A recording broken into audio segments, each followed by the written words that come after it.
కారం చేయబోతున్నానండి. ఈరోజు గోచిక్కులు ముందు ఉడకబెట్టేసుకుని ఉంచేసుకున్నాను. దీనిలోనికి మినపప్పు, పచ్చిశనగపప్పు, ధనియాలు, 2 ఎండుమిరపకాయలు మిక్సీ పట్టేసుకుందాం. 2 స్పూన్స్ ఆయిల్, పచ్చిశనగపప్పు, మినపప్పు, 1/2 టీ స్పూన్ ఆవాలు, 1/2 టీ స్పూన్ జీలకర్ర వేపిండి. ఇప్పుడు చిక్కుడుకాయలు ఇందులో వేసుకుందాం.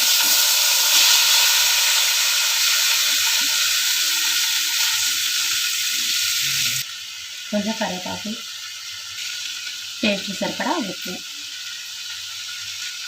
1/2 టీ స్పూన్ పసుపు, 1 స్పూన్ కారం తీసుకుందాం. ఈ మొత్తం తిప్పేసుకుందాం. ఒకసారి కలిపేసుకుందాం.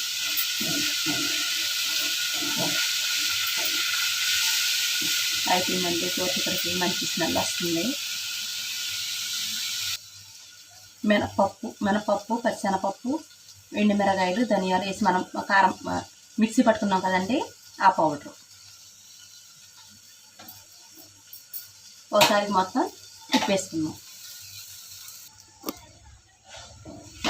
దీన్ని అన్నంలో సర్వ్ చేసుకుంటే చాలా బాగుంటుంది.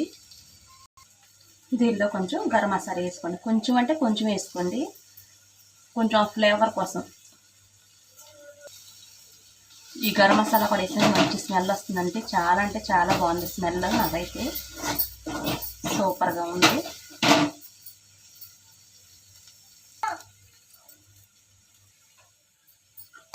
దీన్ని ఇలా అన్నం వేసుకుని రోటీల్లో కన్నా చాలా బాగుంటుందండి.